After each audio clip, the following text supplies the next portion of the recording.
हरे कृष्णा। आज चर्चा करने का प्रयास करेंगे दूसरे अध्याय का 13वां श्लोक, भगवत गीता। तो हम लोग 108 इम्पोर्टेंट वर्सेस देख रहे हैं भगवत गीता के। तो हम लोग 2.13 को पढ़ेंगे। बहुत इम्पोर्टेंट वर्स है। इस वर्स पे शिला प्रभुपाद जी ने बहुत समय लगाया है। बहुत लेक्चर्स हैं शिला प्रभुपाद जी के इस वर्स पे। और प्रभुपाद जी बोलते थे कि this is the first instruction to Arjuna by Krishna. ये फर्स्ट इंस्ट्रक्शन है जो अर्जुन को दिया गया था कृष्ण के द्वारा। तो हम लोग समझने का ट्राई करेंगे। और काफी टाइम लग सकता है क्योंकि बहुत लंबी कमेंट्री है, क्योंकि हम लोग कमेंट्री भी लेंगे, तो प्रभुपाद जी का परपोर्ट भी लेंगे, काफी टाइम लग सकता है। तो होल्ड ऑन। ठीक है। तो हम लोग श्लोक पढ़ते हैं। देहिनोऽस्मिन् यथा देहे देहिनोऽस्मिन् यथा देहे कौमारं यौवनं जरा कौमारं यौवनं जरा तथा देहांतर प्राप्तिर तथा देहान्तरप्राप्तिर् धीरस्तत्र न मुह्यति। धीरस्तत्र न मुह्यति। देहिनोऽस्मिन् यथा देहे कौमारं यौवनं जरा देहिनो यथा देहे कौमारं यौवनं जरा तथा देहांतर प्राप्तिर्धीरस्तत्र न मुह्यति। तथा देहान्तरप्राप्तिर् धीरस्तत्र न मुह्यति। हरि बोल। ओके। ठीक है। तो हम लोग इसका संस्कृत समझते हैं, संस्कृत में क्या मीनिंग है इसका। ठीक है। तो देखिए, देहिनो अस्मिन यथा देहे। देहे मतलब शरीर या बॉडी। देही मतलब शरीर में रहने वाला या शरीर को धारण करने वाला। बहुत इंटरेस्टिंग है, प्रभुपाद जी इसको वर्ड टू वर्ड में लिखे हैं, शरीरधारी।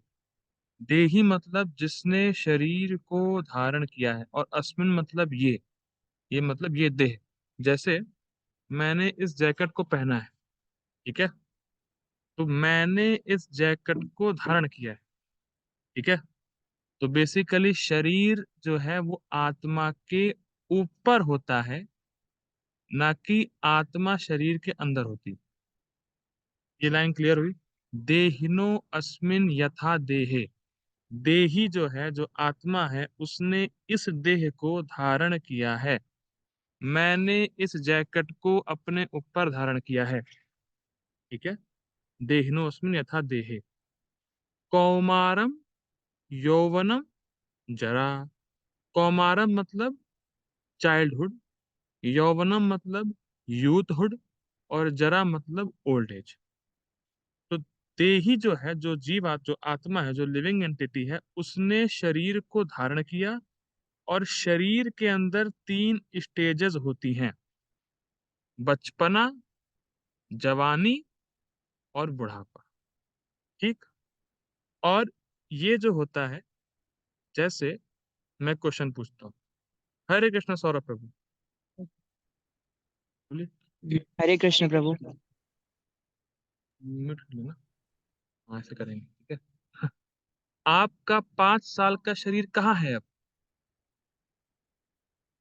कहाँ हाँ, है? वो तो मर गया प्रभु। मर गया। ठीक है। हरे हरे कृष्णा कृष्णा शंकी शंकी प्रभु। प्रभु। हरे कृष्ण प्रभु। प्रभु आपके 15 साल का शरीर कहाँ गया? प्रभु आई थिंक इवॉल्व होके अब बड़ा हो गया तो यहाँ आ गया। इवॉल्व होके बड़ा हो गया तो यहाँ आ गया। करेक्ट है। चलो, आपने भी, आपका भी मैंने सुन लिया आंसर। ठीक है।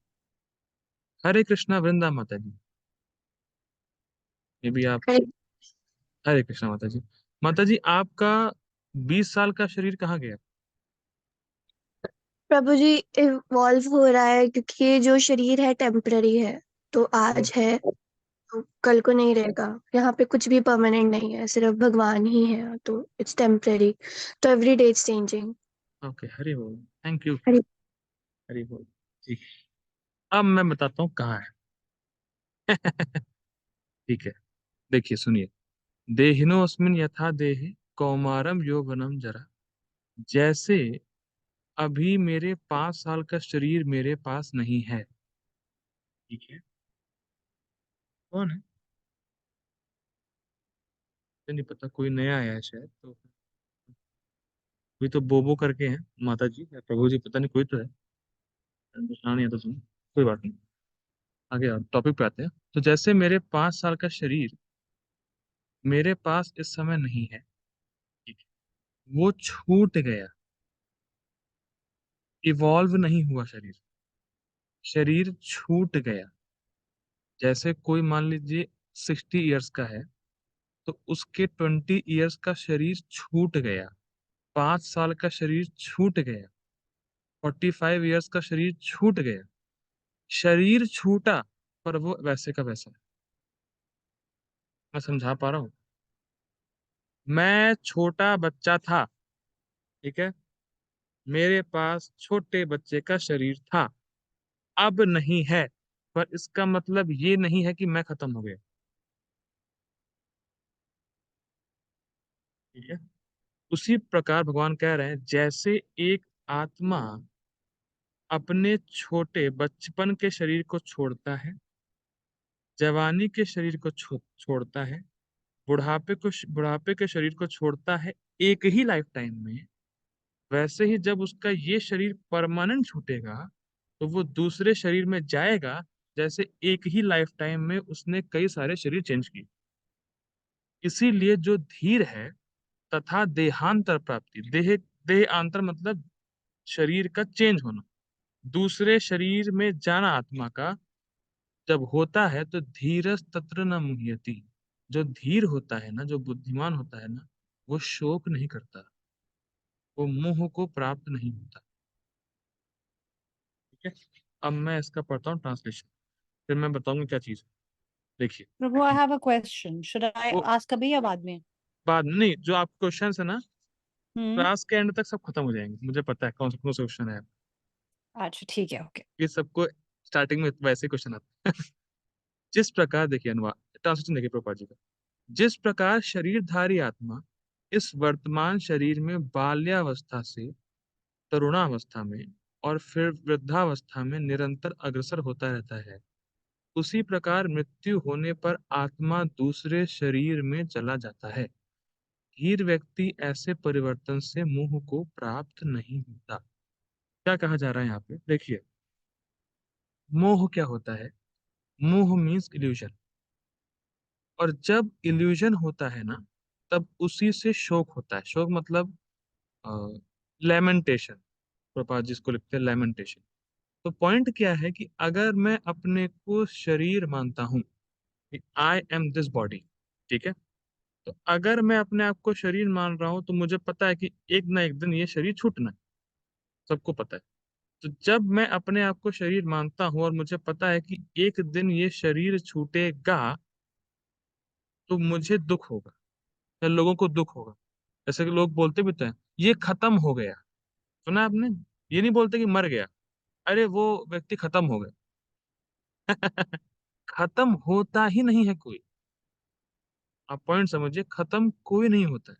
पर लोग ऐसा बोलते हैं खत्म हो गया या मर गया, पर आत्मा तो मरती नहीं है, आत्मा को तो कोई मार नहीं सकता, और शरीर ऑटोमेटिक मरा हुआ है, तो काहे को शोक कर रहे हो? तो शोक या लेमेंटेशन इसलिए होता है जब मैं मानता हूं कि मैं ये बॉडी हूं, और बॉडी के खत्म होने पे मैं खत्म हो जाऊंगा, इसलिए उसको दुख होता है, उसको लेमेंटेशन होता है कि वो खत्म हो जाएगा, पर आत्मा कभी खत्म होती ही नहीं। ठीक है, बहुत इंटरेस्टिंग है, जिसने इसके पहले वाला श्लोक सुना होगा मेरा, तो उसको कुछ ना कुछ आइडिया मिलेगा, कि जो नए हो उनको शायद समझ में ना आए, लेकिन मैं ट्राई करता हूँ समझाने का। देखिए, अब ये क्वेश्चन आता है कि ये शरीर इवॉल्व हो रहा है, मतलब ऐसा बोलते हैं, जैसे कुछ मतलब काफी डिवोटीज ने बोला, जैसे मैं ये बोल रहा हूँ कि मेरे 5 साल का शरीर छूट गया, पर कोई बोल सकता है कि नहीं, ये जो शरीर आपका मुझे दिख रहा है, ये ये इवॉल्व हुआ है, ये शरीर ग्रो हुआ है। तो लोग बोलते हैं ना, हम लोग सब यही बोल रहे हैं कि अभी शरीर ग्रो हुआ है, पर भगवान बोलते हैं शरीर ग्रो नहीं हो रहा है, शरीर छूट रहा है, शरीर छूट रहा है। जैसे शरीर, जैसे जैसे जब कोई मर जाता है ना, जैसे किसी जो फाइनल जब छोड़ता है शरीर को, तो वो शरीर कैसे पड़ा रहता है और आत्मा चली जाती है। तो वैसे ही जो 5 साल का शरीर था ना मेरा, वो छूट गया, वो है ही नहीं। जैसे कितने लोगों ने वो फिल्म देखी है, तारे जमीन पर? फिल्म की बात कर रहा हूँ, लेकिन कितने लोगों ने देखी है Yes, तारे जमीन? Prabhu. हाँ, आप तो 2 लोगों ने देखी है, देखी। उसमें क्या होता है, उसमें ईशान होता है ना, ईशान, बच्चे का नाम ईशान होता है। तो वो एक डायरी बनाता है। तो उस डायरी में क्या होता है कि वो डायरी जब वो ऐसे खोलते हैं ना, फास्ट, तो लगता है कि वो बच्चा अपने माता पिता से दूर हो रहा है। देखा नहीं देखा फिल्म में? जब वो ऐसे डायरी थ्रू करके खोलता है, तो लगता है कि वो जो है अपने माता पिता से दूर हो रहा है। ठीक है। Hmm. लेकिन हर पेज पे उसकी ड्राइंग अलग होती, एक नहीं होती। पर वो इतना फास्ट होता है कि लगता है कि वहीं जा रहा है, पर अलग अलग स्टेज होता है। समझ पा रहे हो? ऐसा नहीं कि वो मूव हो रहा है, वो इतना फास्ट है कि लगता है कि मूव हो रहा है, पर हर पेज पे अलग अलग फोटो, अलग अलग अलग डिस्टेंस पे उसने फोटो बनाई रहती है या पेंटिंग करी रहती है। तो वैसे ही भगवान बोल रहे हैं, शरीर इवॉल्व नहीं हो रहा है, शरीर इतनी तेजी से छूट रहा है कि हमें लगता है कि ये तो इवॉल्व हो रहा है। लेकिन अगर आपको ये भी जानना है तो आप सर्च कर सकते हैं, साइंटिस्ट ने एक एक्सपेरिमेंट किया है कि हर 7 साल में हमारे शरीर के सारे सेल्स, सब कुछ चेंज हो जाता है। यानी हमारे 7 साल में हमारा पूरा शरीर ही नया हो जाता है, हर 7 ईयर्स में। तो बेसिकली पॉइंट क्या है कि शरीर इवॉल्व नहीं है, शरीर छूट गया। मेरे 5 साल का शरीर छूट गया, लेकिन जब मेरे 5 साल का शरीर छूटा तो मैंने शोक किया। सौरभ प्रभु, आप अभी 20 साल के हो, तो लेट से मान के चलते हैं, अगर 7 साल लेते हैं साइंटिस्ट के हिसाब से, तो आप तीसरी बार शरीर छोड़ दोगे अगले साल। तो जब आप 2 बार शरीर छोड़े तो आप रोए? नहीं रोए। क्यों नहीं रोए? आपने शरीर छूट गया ना, क्यों नहीं रोए? इतना अमेजिंग है। हम तो भाई, हम इसी लाइफ टाइम में कितनी बार शरीर छोड़ दिए और रोए नहीं। तो जो धीर होता है ना, जो बुद्धिमान होता है, वो जानता है कि जब मैं एक ही लाइफ टाइम में इतनी बार शरीर छोड़ा, पर मैं वैसे का वैसा रहा, तो जब अगला शरीर मुझे मिलेगा तो भी मैं वैसे का वैसा ही रहने वाला हूँ। उसमें दिक्कत क्या है? इसमें शोक की बात क्या है? ना, अमेजिंग। मैं तो वैसे ही रहने वाला हूँ। तो अब मैं एक और चीज पूछता हूँ, बड़ा इंटरेस्टिंग है, बहुत इंटरेस्टिंग है। अगर किसी भी आदमी को अपने आसपास का चेंजेस देखना है, तो क्या उसको कांस्टेंट होना पड़ेगा?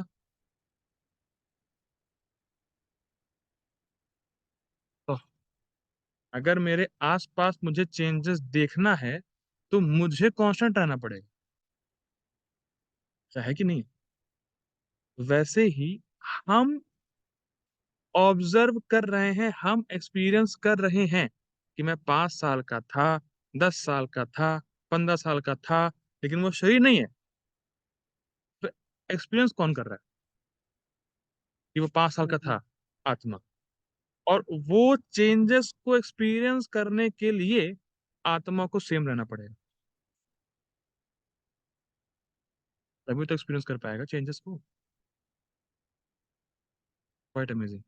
तो भगवान अर्जुन को यही बोल रहे हैं, बेटा अर्जुन, ये जितने भी लोग तुम देख रहे हो ना फाइट करने के लिए, ये तो एक ही लाइफ टाइम में कितना शरीर छोड़ दिए हैं। और अगर तुम अब इनको मार भी दोगे तो इनको नया शरीर मिलेगा, पहला पॉइंट। दूसरा पॉइंट, चलो तुम कह रहे हो मैं नहीं मारूंगा, तो ऐसा भी नहीं है कि तुम्हारे नहीं मारने से इनको बाद में शरीर नहीं छोड़ना पड़ेगा, कभी ना तो कभी छोड़ना ही पड़ेगा। लेकिन अगर तुम नहीं मारोगे तो तुम अपनी ड्यूटी से गिर जाओगे, ये तुम्हारे लिए बहुत नुकसान है। और वैसे भी तुम किसको मार रहे हो? आत्मा को तो तुम मार ही नहीं सकते, जो रियल पर्सन है। अब मैं एक और एग्जांपल देता हूँ, उसके बाद आगे बढ़ेंगे। जैसे किसी के फादर की डेथ हो गई, लेट्स से मतलब किसी को भी पकड़ लीजिए, कोई भी ए पर्सन है, उसके फादर की डेथ हो गई, मतलब फादर ने शरीर छोड़ दिया। अब दो पॉइंट है, जिसको वो फादर मानता था वो तो वहां लेटा हुआ है, ठीक है। भाई आप कह रहे हो कि मेरे ये फादर है, आप बॉडी को ही बोल रहे हो ना बेसिकली, क्या ये मेरे फादर, तो वो तो लेटे हुए हैं वहां पे। हम जब हम कहते हैं मेरे फादर चले गए, तो जिसको तुम फादर बोल रहे थे वो तो यहाँ लेटे हुए हैं। और अगर तुम कह रहे हो मेरे फादर चले गए, तो जो चला गया उसको तुमने कभी देखा नहीं, तो जिसको तुमने कभी देखा नहीं उसके लिए शोक तुम्हें करने का कोई लॉजिक नहीं बनता। और जिसके लिए शोक कर रहे हो वो तो यहाँ लेटे हुए हैं, तो काहे शोक कर रहे हो?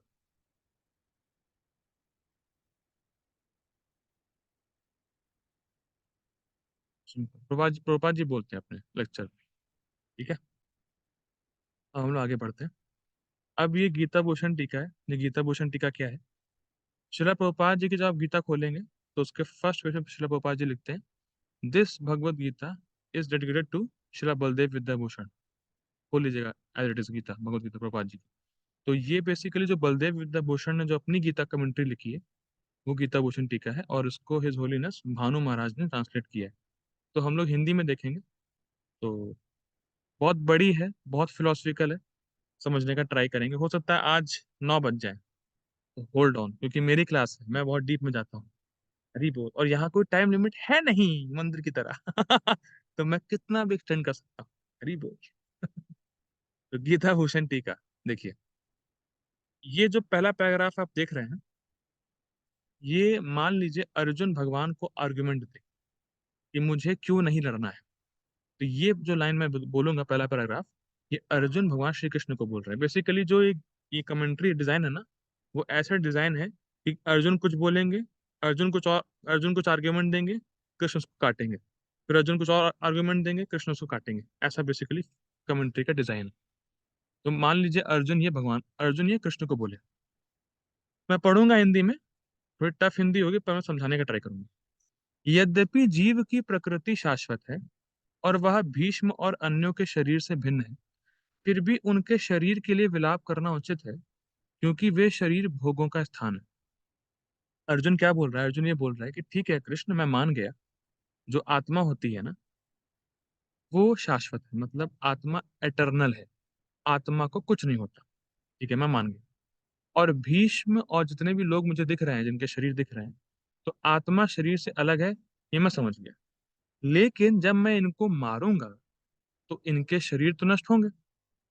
बेसिकली जब मैं इनको मारूंगा तो शरीर, जो इनका प्रेजेंट शरीर है वो तो छूट जाएगा, आत्मा दूसरे शरीर में चली जाएगी। ठीक है। तो अब अर्जुन कह रहा है कि मैं इनका शरीर भी क्यों छीनूं, क्योंकि शरीर को छीनने से तो मुझे दुख होगा ना। क्यों दुख होगा? क्योंकि अगर आपको कोई भी चीज इंजॉय करनी है तो उसके लिए आपको, आपके पास शरीर होना चाहिए। ये आप मानते हो? जैसे मान लो आपको रसगुल्ले का टेस्ट चखना है, तो जीभ तो होनी चाहिए ना। ठीक है, सिंपल है, जीभ तो होनी चाहिए। या आपको कुछ बहुत सुंदर चीज देखनी है, आंख तो होनी चाहिए। या आपको कुछ सुनना है तो कान तो होना चाहिए। तो बेसिकली आपको इंजॉय करने के लिए सेंसेस चाहिए। विदाउट सेंसेस आप इंजॉय कर नहीं सकते। ये बात समझ में आती है? इतना क्लियर है? तो अर्जुन ये बोल रहा है कि अभी जो लोग हैं ना, ये लोग, उनके पास शरीर है, और शरीर है तो उस हिसाब से इनके पास इंजॉय करने की फैसिलिटीज भी हैं। ठीक है, जैसे मैं कैसे समझाऊं, जैसे मान लीजिए कोई आदमी है, उसके पास बहुत पैसा है, ठीक है, और पैसा है, पर पैसे से क्या करेगा? वो पैसे से वो अपने इंद्रियों को संतुष्ट करेगा।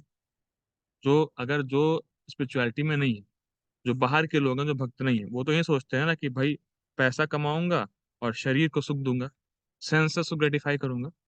ठीक है, वो उसी में खुश, सुखी, सुख मानते हैं उसको, उसी को खुशी मानते हैं। तो अर्जुन ये कह रहा है कि जब अगर मैं मार दूंगा तो उनका शरीर छूट जाएगा, लेकिन अभी वो इस शरीर से भोग कर रहे हैं, सेंस ग्रेटिफिकेशन कर रहे हैं। तो उनका शरीर जो है सेंस ग्रेटिफिकेशन का आधार है, फाउंडेशन है। अरे शरीर ही नहीं होगा तो सेंस ग्रेटिफिकेशन कर पाएंगे कोई? नहीं कर पाएगा। तो जो एंजॉयमेंट उनको मिल रहा है वो उनके शरीर की वजह से मिल रहा है, तो मैं वो छीन लूंगा, मतलब मैं उनका सेंस एंजॉयमेंट छीन लूंगा, इसका मुझे पाप लगेगा। अर्जुन का ये आर्गुमेंट समझ पाए आप? ठीक है, मैं मान रहा हूँ कि आत्मा को कुछ नहीं होता, ठीक है, लेकिन अभी तो मैं इनका शरीर छीनूंगा, तो शरीर छीनने से मैं इनके सेंस एंजॉयमेंट की फैसिलिटी को छीन लूंगा। ये अर्जुन का एक आर्गुमेंट है। अभी अर्जुन का ये आर्गुमेंट है कि इसलिए मुझे फाइट नहीं करनी। अब इस आर्गुमेंट पे देखते हैं भगवान क्या बोलते हैं। अब भगवान बोल रहे हैं ऐसा नहीं है अर्जुन, तुम जो बोल रहे हो ऐसा कुछ नहीं है। क्यों? आत्मा जिसने भूत, वर्तमान और भविष्य में पहले बहुत से शरीर धारण किए हैं, उसकी इस वर्तमान शरीर में तीन अवस्थाएं होती हैं, यथा कौमार, यौवन और वृद्धावस्था। अब ये कृष्ण अर्जुन को बोल रहे हैं, देखो अर्जुन, ऐसा जो तुम सोच रहे हो वैसा है नहीं। क्यों? क्योंकि जो आत्मा है ना, उसने पता नहीं कितने शरीर पहले लिए, पिछली लाइफ जो भी थी अनादिकाल से, कितने शरीर लिए और छोड़ दिए। ठीक। लेकिन और इस लाइफ में भी वो कंटिन्यूअस शरीर छोड़ रहा है। तो तुम ये मत सोचो कि तुम जब अभी मारोगे तो उनका पहली बार शरीर छूट रहा है। उनका तो कितनी बार शरीर छूट चुका है, लेकिन शरीर छूटने पर उनका सेंस एंजॉयमेंट नहीं छूटा। मैं फिर रिपीट कर रहा हूँ। जब हरे कृष्ण सौरभ प्रभु, मैं क्वेश्चन पूछता हूँ आपसे, क्वेश्चन पूछने से क्लियर हो जाता है। हरि बोल प्रभु, सौरभ प्रभु। हरे कृष्ण प्रभु। मैं ये कह रहा हूँ कि जब आप 5 साल के, यस प्रभु। कार्टून देखना पसंद था ना आपको? यस प्रभु। ठीक है। जब आप 15 साल के हुए तो आपको कार्टून देखना पसंद नहीं होगा, फिर दोस्तों के साथ खेलना पसंद होगा। यस प्रभु। ठीक। जब आप 20-25 साल के हो जाओगे तो शायद शादी करोगे। अरे शादी करोगे कि नहीं करोगे? चलो नहीं भी करोगे तो अट्रैक्शन तो रहता है ना, जो बचपन में नहीं होता। ठीक। अब मैं क्या कह रहा हूँ, देखिए कितना इंपॉर्टेंट है। जैसे जैसे हम शरीर छोड़ते जाते हैं, वैसे वैसे हमें उस शरीर के अकॉर्डिंग सेंस एंजॉयमेंट करने की फैसिलिटी अपने आप मिलती जाती है।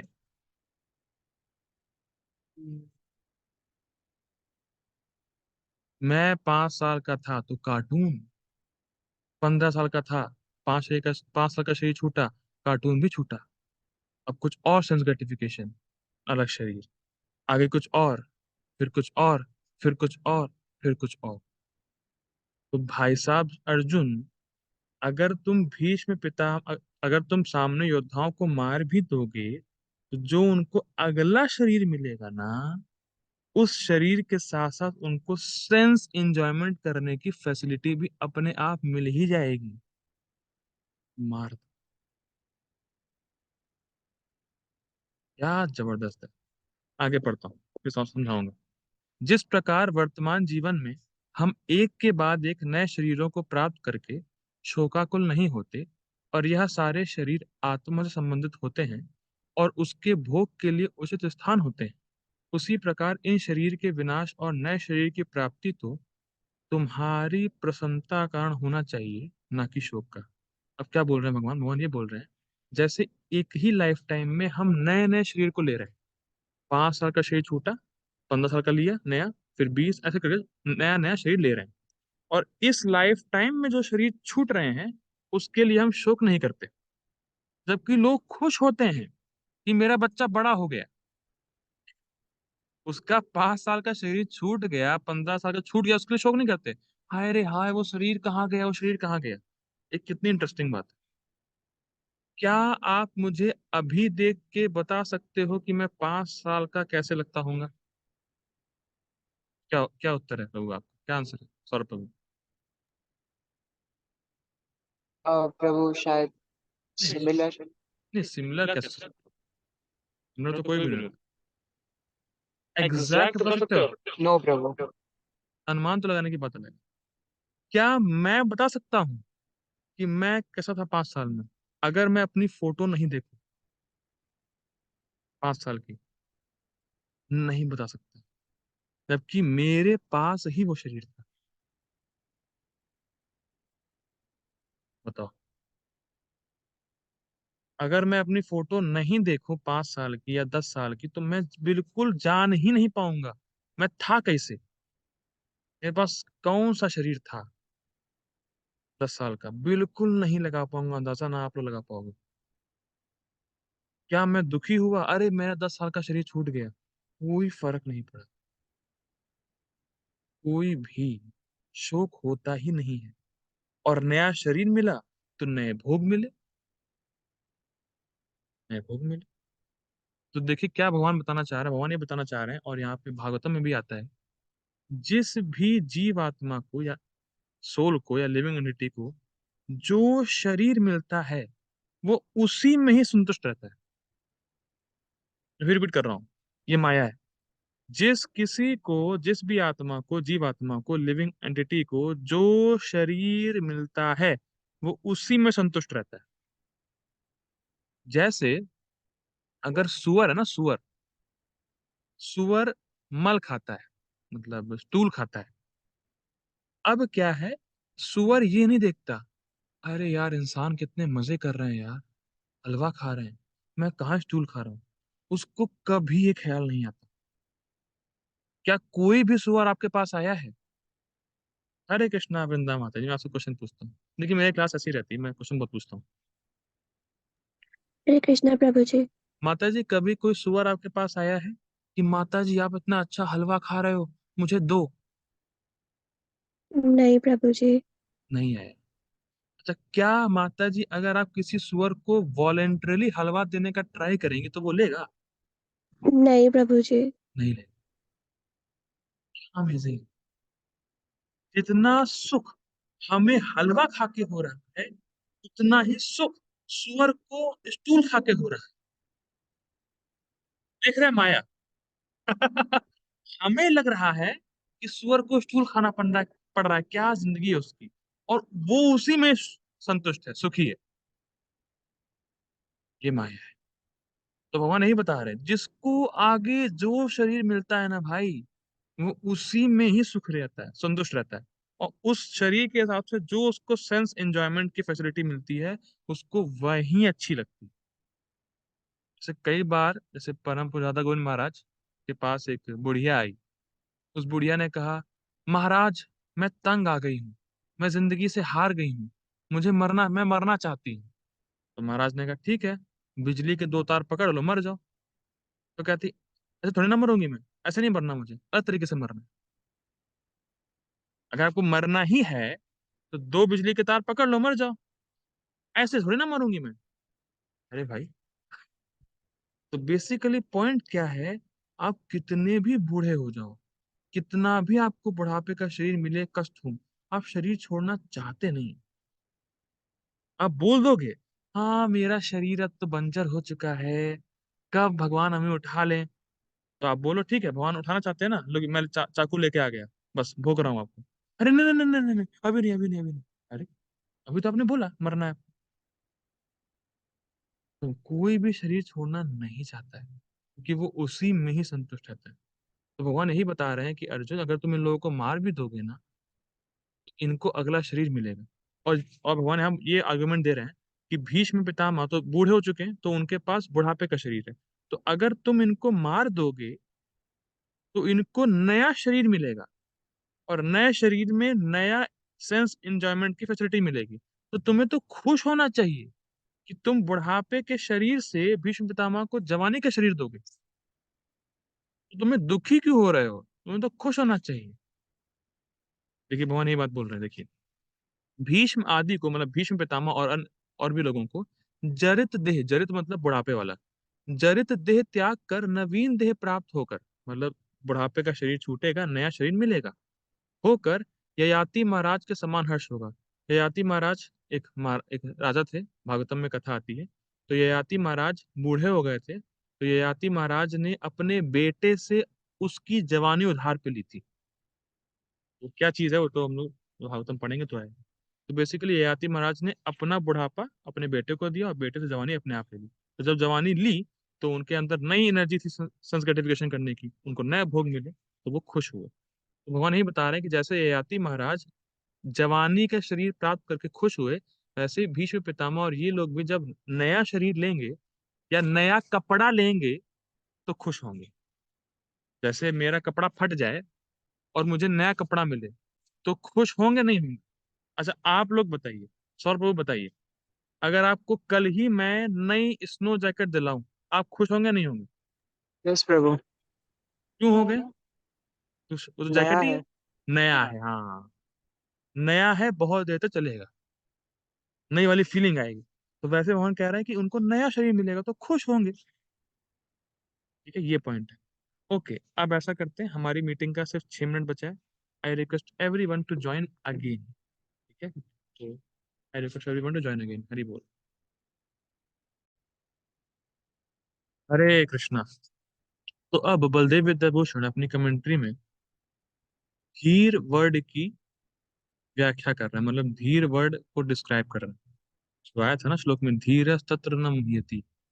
धीर वर्ड की क्या इंपॉर्टेंस है, धीर धीर वर्ड किसको बोलते हैं, धीर किसको बोलते हैं, ये समझा रहे हैं बलदेव विद्याभूषण। हम लोग पढ़ते हैं। जो धीर पुरुष है और जीव के पक्व कर्मों और उसके स्वभाव के प्रभाव को समझता है, वह इन परिवर्तनों से प्रभावित नहीं होता। तो देखिए, इसके कुछ टेक्निकल टर्म समझिए। पक्व कर्म क्या होते हैं? पक्व कर्म वो कर्म होते हैं, वह वो रिएक्शंस होते हैं। जैसे मैंने पिछली लाइफ में कोई कर्म किए, बहुत सारे कर्म किए, बहुत सारे एक्शंस किए, तो उन एक्शंस का रिएक्शन जो मुझे इस लाइफ टाइम में अभी मिल रहा है, उसको पक्व कर्म बोलते हैं। जैसे मैंने बहुत सारे एक्शन किए पिछली पिछली लाइफ में, ठीक है, तो उन एक्शन का, जिन एक्शन का रिएक्शन मुझे इस लाइफ टाइम में मिलता है, उसको पक्व कर्म बोलते हैं। ठीक है। दूसरा क्या है, जितना भी मैंने पहले कर्म किए पिछली लाइफ टाइम में, तो उसके हिसाब से उन कर्मों के इम्प्रेशंस मेरे माइंड पे पड़े, उस इम्प्रेशंस की वजह से मेरा एक स्वभाव बना, माई नेचर। कुछ लिखा है। प्रभु जी मेरा एक सवाल है, क्या मैं, हाँ हाँ पूछिए पूछिए प्रभु, आप लास्ट में पूछिए, लास्ट ही हमारा 9 बजे होगा। तब तक आप टिक पाए तो पूछिए। मजाक कर रहा हूँ। ठीक है, तो क्या कह रहा था फिर मैं? हाँ, तो मैं कह रहा था कि हाँ, स्वभाव क्या होता है हमारा, जो हम लोगों ने पहले कर्म किए रहते हैं, बहुत पहले, बहुत लाइफ टाइम से, तो उस हिसाब से हमारे मन पे एक इम्प्रेशन जनरेट होता है, उन कर्मों के इम्प्रेशंस होते हैं, उन इम्प्रेशंस से मिल के हमारा एक स्वभाव बनता है। स्वभाव का मतलब क्या होता है, मैं समझाता हूँ बहुत सिंपल लैंग्वेज में। जैसे किसी को बचपन से ही मीठा खाना पसंद होता है, और किसी को बचपन से ही मीठा खाना पसंद नहीं होता है। किसी को बचपन से ही बातें करना पसंद है, मतलब बहुत एक्सट्रोवर्ट रहता है। किसी को बचपन से ही मतलब भीड़ भाड़ पसंद ही नहीं है, इंट्रोवर्ट। कोई होते हैं जो सबसे घुल मिल के बातें कर लेते हैं, सबके साथ एडजस्ट हो जाते हैं। कुछ लोग होते हैं जो एडजस्ट कर ही नहीं पाते, वो बचपन से स्वभाव है उनका, नेचर है उनका। तो अब धीर कौन है? बहुत सुंदर, बहुत सुंदर। देखिए धीर क्या होता है, धीर पुरुष कौन है, जो आया था ना वर्ड, धीर सत्र न मुह्यति। धीर कौन होता है? देखिए, जैसे लेट्स से फॉर एग्जांपल मैं लेता हूं अपना, मुझे मीठा खाना बहुत पसंद है। जो लोग मुझे जानते हैं उनको पता है कि मुझे मीठा खाना बहुत पसंद है। ठीक है। अब क्या है, जैसे मान लीजिए, इसको पकड़ो, सौरभ प्रभु आपको पकड़ना पड़ेगा क्योंकि आप ही मेरे क्लोज बैठे हैं। नहीं नहीं, मैं क्वेश्चन नहीं पूछ रहा, आप बैठिए। लेट्स से कंसिडर करते हैं सौरभ प्रभु, जैसे लेट्स से एग्जांपल, मैं कल प्रसादम हॉल में बैठा हूँ। ठीक है। प्रसादम हॉल में सौरभ प्रभु मेरे लिए करेला लेके आए 1 प्लेट में, और 1 प्लेट में रसमलाई लेके आए। ठीक। तो अब शैंकी प्रभु आप बताइए मैं क्या चूज करूंगा? रसमलाई प्रभु। रसमलाई, सिंपल, रसमलाई पसंद है, मीठा पसंद है। हम्म। करेक्ट है। अब प्लीज बहुत टेक्निकल पार्ट है तो समझिएगा। सौरभ प्रभु मेरे लिए करेला और रसमलाई लेके आए, तो जो ये सिचुएशन है, ये मेरे पिछले कर्मों का रिएक्शन है। ठीक, मैं प्लीज बहुत धीरे जा रहा हूँ, बहुत टेक्निकल है। जो ये एक सिचुएशन मेरे सामने आई कि सौरभ प्रभु दो चीज लेके आए, करेला और रसमलाई, ये मेरे पिछले कर्मों का रिएक्शन है। उस सिचुएशन में मैं रसमलाई चूज कर रहा हूं क्योंकि मेरा स्वभाव मीठा खाने का है। इतनी बात समझ में आती है? यस और नो? आती है। ठीक। अब ये तो हो गया नॉर्मल अंडरस्टैंडिंग। अब धीर कौन है? धीर पुरुष कौन है जिसकी भगवान आप बात कर रहे हैं? धीरस तत्र न मुह्यते, जो धीर होता है वो मोह को प्राप्त नहीं होता। धीर कौन है? धीर वो है, जैसे मान लीजिए अगर मैं ही लेता हूँ अपने एग्जाम्पल, तो मुझे मीठा खाना पसंद है, ठीक, तो मैं रसमलाई ले लूंगा। लेकिन अगर मैं धीर हूं तो मैं पहले ये चेक करूंगा कि भगवान को क्या ऑफर्ड है। अगर भगवान को करेला ऑफर्ड होगा तो मैं मीठा नहीं खाऊंगा, करेला खाऊंगा। तो धीर वो है जो स्वभाव के हिसाब से नहीं चलता, शास्त्र के हिसाब से चलता है, उसको धीर बोलते हैं। समझ में आया? जब शास्त्र बोल रहा है कि भगवान को जो ऑफर्ड नहीं है वो पाप है, तो भले ही उसको कितना भी अच्छा लगे, स्वभाव उसका बोले नहीं रसमलाई रसमलाई रसमलाई, नहीं, भगवान को ऑफर्ड है वो मुझे खाना है। ये होता है धीर, जो अपने स्वभाव को नहीं सोचता या अपने स्वभाव के बहकावे में नहीं आता, जो शास्त्र में है उसको फॉलो करता है, उसको धीर बोलते हैं। इतना सिंपल है ना, पर इतना सिंपल है नहीं। कि जो हमारा स्वभाव है ना, वो कई बार हमें इतना ज्यादा फोर्स कर देता है कि शास्त्र में क्या लिखा है, भक्त लोग क्या बोलते हैं, क्या नियम है, क्या इस चीज से मेरी भक्ति आगे बढ़ेगी नहीं बढ़ेगी, क्या मेरे लिए ये सही है कि नहीं है, कोई फर्क नहीं। बस मेरा मन बोल रहा है, मेरा स्वभाव बोल रहा है, करो। वो अधीर है, वो धीर नहीं है। ठीक है। अब इसी बात को इसमें लिखा है, मैं सिंपल पढ़ देता हूँ। स्वभाव या संस्कार वह प्रक्रिया है जिसके द्वारा जीव जीव मतलब सोल अपने विगत जीवन, मतलब विगत मतलब पहले के जीवन के अनुभवों की स्मृति करता है, और इस स्मृति के आधार पर विशिष्ट वस्तुओं के प्रति राग और द्वेष प्रकट करता है। मतलब जो मेरा स्वभाव बना है पिछले लाइफ टाइम में, उस स्वभाव से मुझे किसी कुछ चीजों के प्रति अटैचमेंट है और कुछ चीजों के प्रति डिटैचमेंट है। मतलब मीठा खाना मुझे पसंद है तो ये राग हो गया, अटैचमेंट, और कड़वा खाना मुझे पसंद नहीं है तो ये द्वेष हो गया, डिटैचमेंट। ठीक है। तो हर किसी का स्वभाव होता है। किसी को बातें करना बहुत पसंद है, बोलना बहुत पसंद है, तो ये राग हो गया। किसी को बोलना बिल्कुल पसंद नहीं है तो ये द्वेष हो गया।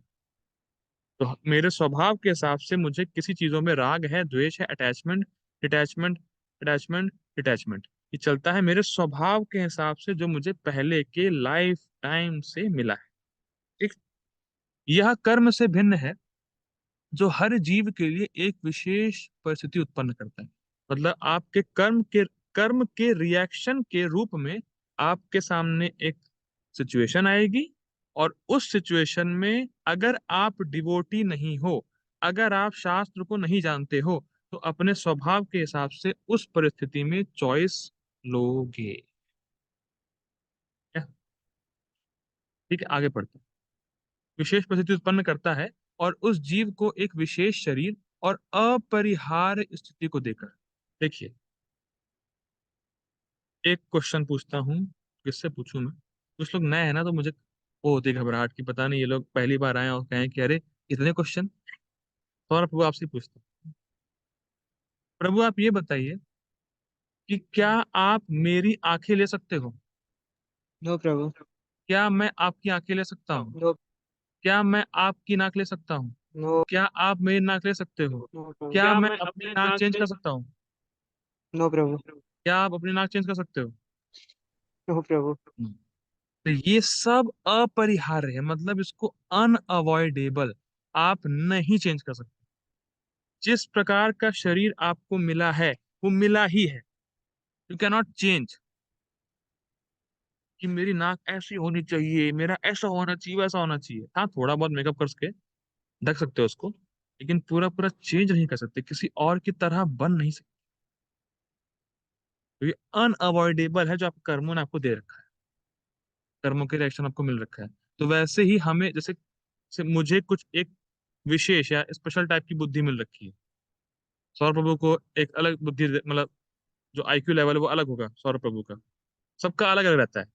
किसी को, जैसे कुछ लोग मैं जानता हूँ, जैसे स्कूल टाइम में, कि बिल्कुल खुरापाती है, मतलब बिल्कुल नंबरी लोग हैं, लेकिन एट लास्ट एग्जाम के पहले पढ़ लेंगे, पास हो जाएंगे। और कुछ लोग ऐसे हैं कि पूरा साल पढ़ेंगे फिर भी उनके इतने अच्छे नंबर नहीं आते जितने उनके आते हैं बिना पढ़े, और लास्ट टाइम में पढ़े। तो कैसे हो रहा है?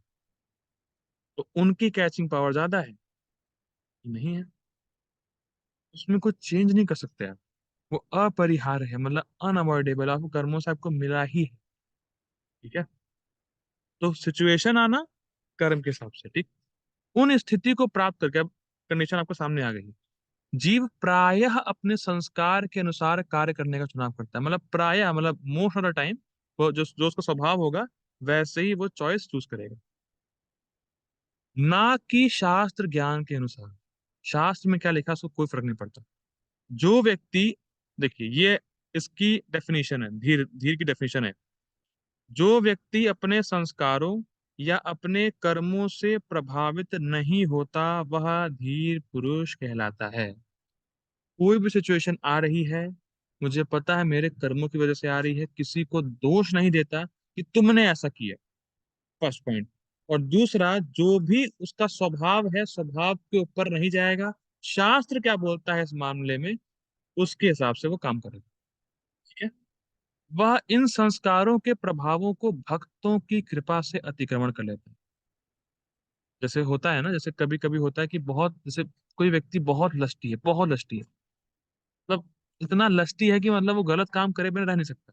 लेकिन जैसे ही वो भक्तों के संग में आता है, डिवोटीज एसोसिएशन में आता है, तुरंत उसका संस्कार भी चेंज हो जाता है। बलदेव विद्याभूषण बहुत सी बात बोल रहे हैं कि भले ही आप कितना भी आपके गंदे संस्कार हो, गंदा स्वभाव हो, लेकिन भक्तों के संग में आएंगे, सब ठीक हो जाएगा और शास्त्र को आप फॉलो करने लगो। ठीक है, तब वह शास्त्र आगे का पालन करता है, ना कि अपने संस्कारों का। और इसका अभ्यास वह सनिष्ठ, परिनिष्ठ या निरपेक्ष भक्त के रूप में कर सकता है। तो मैंने इतना यहाँ तक कल के क्लास में ले लिया था। पर बाय द वे, कल की क्लास पे वो टाइम बहुत हो गया था। अब देखिए क्या है, अब जो कमेंट्री आ रही है वो आपका दिमाग फाड़ देगी। बहुत ज्यादा टफ है। और मुझे आई होप, मुझे पता है कि जितने भी लोग हैं उन्होंने मेरी पिछली क्लास नहीं सुनी है, लेकिन ये कमेंट्री पिछली क्लास से ही लिंक है। कोई बात नहीं, समझाने का ट्राई करूंगा। प्लीज कान खोल के सुनिएगा और अपना जो पीडीएफ में ध्यान रखिएगा, पीडीएफ में क्या लाइन है उसको पढ़ के चलेंगे आगे। देखिए, यह ध्यान रखना होगा, अब ये बलदेव विद्याभूषण बोल रहे हैं। अभी तक कृष्ण और अर्जुन के बीच कन्वर्सेशन हो रहा था, अब डायरेक्टली ये बलदेव विद्याभूषण बोल रहे हैं। जिन्होंने ये गीता भूषण कमेंट्री लिखी है वो खुद लिख रहे हैं। यह ध्यान रखना होगा कि देहिनः शब्द एक वचन में आया है। देहिना कहाँ आया था श्लोक में, देखिए, देहिनो अस्मिन यथा देहे। अगर आप उसको तोड़ेंगे तो बनेगा देहिनः अस्मिन। तो दिख रहा है वर्ड टू वर्ड में पापा जी लिखे हैं देहिना, दिख रहा है ना, वर्ड टू वर्ड में देहिना लिखा है पापा जी ने। देहिना ये, अब क्या बोल रहे हैं देखिए, यह ध्यान रखना होगा कि देहिना शब्द एक वचन में, मतलब भगवान ने जब ये श्लोक बोला देहिनो अस्मिन यथा देहे, तो भगवान ने देहिना जो है एक वचन में बोला है, अर्थात देह को धारण करने वाला। तो इससे जाति सूचित होती है, ना कि यह भाव कि संपूर्ण जगत में केवल एक ही आत्मा का अस्तित्व है, क्योंकि पहले आत्माओं के बहुत्व को कहा जा चुका है, तुम और यह सब राजा इत्यादि। मुझे पता है कुछ भी नहीं समझ में आया होगा, तो कोई भी ऐसा जिसको कुछ भी समझ में आया हो, प्लीज हैंड रेस करो। कुछ भी समझ में आया है? कुछ भी नहीं आएगा, मुझे पता है। बहुत टफ है, लेकिन बहुत सिंपल है, बहुत ही सिंपल है। शंकी माता जी, हरे कृष्णा। हरे कृष्ण प्रभु। जैसे माता जी मैं बोलूं ब्रह्मचारी, ठीक है, हम्म। मैंने ब्रह्मचारी बोला, तो ब्रह्मचारी से एक ब्रह्मचारी भी हो सकता है, हम्म। और ब्रह्मचारी से ब्रह्मचारियों का ग्रुप भी हो सकता है। हाँ। हो सकता है ना ब्रह्मचारी, तो हाँ एक ब्रह्मचारी मेरे सामने खड़ा है, ब्रह्मचारी, ओके सब ब्रह्मचारी है, हो हम्म। सकता है ना। ठीक है, बस मुझे इतना जानना था। थैंक यू माता जी। हाँ जी। अब क्या है, अब यहाँ देखिए क्या हो रहा है, यहाँ पे क्या सिस्टम है। तो भगवान ने बोला देहिना, तो देहिना मतलब एक जीव भी हो सकता है, एक जीवात्मा जैसे कि एक ब्रह्मचारी, और देहिना मतलब बहुत सारे जीव भी हो सकते हैं, यानी बहुत सारे ब्रह्मचारी हो सकते हैं ब्रह्मचारी बोलने पे। तो यहाँ पे बलदेव विद्याभूषण कह रहे हैं कि जो देहिना शब्द आया है ना, तो उस देहिना से हमें ये समझना है बहुत सारे जीवात्मा। हमें ये नहीं समझना है कि भगवान कह रहे हैं एक जीवात्मा। क्यों मैं ऐसा बोल रहा हूँ कि अगर आप पिछले वर्ष में जाएंगे तो बहुत बड़ी कमेंट्री थी, तो सिंपल शॉर्ट में समझाता हूँ। एक कुछ फिलॉसफी है, मतलब कुछ टाइप के फिलोसोफर हैं, कुछ एक पंथ है, पंथ मतलब कुछ एक समाज है, सोसाइटी है, जिसको बोलते हैं मायावाद। सुना है आप लोगों ने नाम मायावादी? कितने लोगों ने सुना है मायावादी? तुमने सुना है? हाँ जी प्रभु, सुना है। सुना है ना मायावादी, ठीक है। तो मायावादियों का क्या फिलॉसफी होती है, वो ये बोलते हैं कि जो एब्सोल्यूट ट्रुथ है ना, वो एक लाइट होती है, वैसा बोलते हैं। एब्सोल्यूट ट्रुथ एक लाइट होती है, एक निराकार मतलब विदाउट एनी फॉर्म, एक लाइट होती है, वैसा बोलते हैं। और फिर वो बोलते हैं कि जो वो है ना माया शक्ति, माया, ठीक है, माया शक्ति, माया पोटेंसी, तो माया पोटेंसी के दो फीचर्स होते हैं, एक अविद्या, एक विद्या। प्लीज टेक्निकल इसको नोट डाउन करेंगे, अगर सुनेंगे ध्यान से समझ में आएगा। तो एब्सोल्यूट ट्रुथ एक लाइट है, स्पिरिचुअल लाइट कह सकते हो, या विदाउट एनी फॉर्म एक लाइट है बस, वो परम है, वो एब्सोल्यूट है, उसे हाईएस्ट है। तो माया शक्ति है, उसके दो फीचर हैं, अविद्या और विद्या। तो जब माया शक्ति का जो विद्या वाला फीचर है, जब वो उस लाइट को काट देता है, तो जो कटा हुआ पार्ट होता है वो कृष्ण है, ऐसा वो बोलते हैं।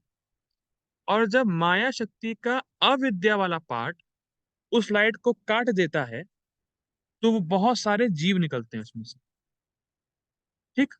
और मतलब मरने के बाद या मुक्ति के बाद वो सारे लोग फिर जाके लाइट में मिल जाते हैं। ये उनकी बेसिकली फिलॉसफी है, जो कि गलत है, लेकिन हमें ये बेसिक पता होना चाहिए तो हम इस कमेंट्री में घुस पाएंगे। तो अब बलदेव विद्याभूषण ये बोल रहे हैं कि भगवान ने जब बोला देहिना, तो देहिना मतलब बहुत सारे जीवात्मा, ना कि ये भगवान बोल रहे हैं देहिना मतलब एक आत्मा, मतलब एक ज्योति, एक लाइट, जो कि कट कट के बहुतों में आई। तो फिर रिपीट को समझ में आया आपको? बलदेव विद्याभूषण बोल रहे हैं कि देहिना जो शब्द आया है श्लोक में, देहिना सूचित कर रहा है, देहिना इंडिकेट कर रहा है बहुत सारी अलग अलग इंडिविजुअल जीवात्मा। देहिना ये नहीं है, या भगवान देहिना से ये नहीं कह रहे हैं कि केवल एक ही आत्मा है, मतलब एक ही लाइट है और वो कट कट के बहुतों में आ गई, या वो बहुत डिफरेंट मतलब अलग अलग हो गए, डिफरेंट लोग हमें एक ही लाइट से आते हुए दिख रहे हैं, ऐसा नहीं। क्यों ऐसा नहीं है? क्योंकि भगवान ने पिछले श्लोक में ही बोल दिया कि अर्जुन, तुम थे हमेशा, मैं था हमेशा, और सारे राजा थे हमेशा, मतलब हमेशा रहेंगे, मतलब हम सब अलग अलग हैं और हम सब हमेशा रहने वाले हैं। ऐसा नहीं है कि किसी भी समय हम लाइट में जाके मिल जाएंगे।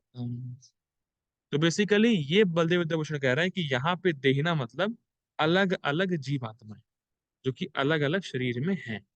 ऐसा नहीं है कि कोई एक लाइट थी, उसमें से कट के अलग अलग आए हैं हम। क्लियर? क्लियर? ठीक है, आगे बढ़ता हूँ। क्योंकि अगर यस जिन्होंने प्रभु। जिन्होंने नहीं सुना है, तो वो पिछला जो मेरा जो है ना 2.12 उसमें सुन लीजिएगा। अब क्या है, ये जो श्लोक आ रहा है, ये मायावादी लोग कोट करते हैं, गलत है। देखिए अब कैसा चलेगा कमेंट्री का, कमेंट्री में क्या चलेगा थीम, कमेंट्री में बलदेव विद्याभूषण ऐसे कर रहे हैं, मायावादी कुछ आर्गुमेंट रखेगा और बलदेव विद्याभूषण उसको डिफीट करेंगे, फिर मायावादी कुछ और बोलेगा, बलदेव विद्याभूषण उसको डिफीट करेंगे। तो कमेंट्री का थीम ऐसा चलेगा। ठीक है, अब ये जो चीज है ये मायावादी बोल रहे हैं बलदेव विद्याभूषण को, सपोज करिए एकात्मवादियों के द्वारा यह कहा जाता है कि एक एवा विशुद्धात्मा तस्य अविद्या परिच्छिन्नस्य तस्याम प्रतिबिंबतस्य वा नानात्वम नानातमत्वम। क्या बोल रहे हैं, शुद्ध आत्मा तो एक ही है मतलब लाइट, ठीक, यह अविद्या हेतु माया की जो अविद्या फीचर है उससे परिच्छिन्नता मतलब काट दिया गया, या प्रतिबिंबता मतलब रिफ्लेक्शन के कारण अनेक आत्माओं के रूप में प्रतीत होती है। अब मैं सिंपल बता रहा हूँ ये क्या है, कुछ दिख रहा है किसी को, क्या है ये,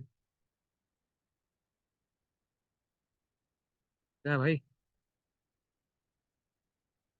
अरे एयर प्रभु डोप, आप बहुत छोटे दिख रहे हो, जैसा सॉकेट में भी सॉकेट नहीं चाहिए ये, आप बहुत छोटे दिख रहे हो, थोड़ा दिख रहा हूँ।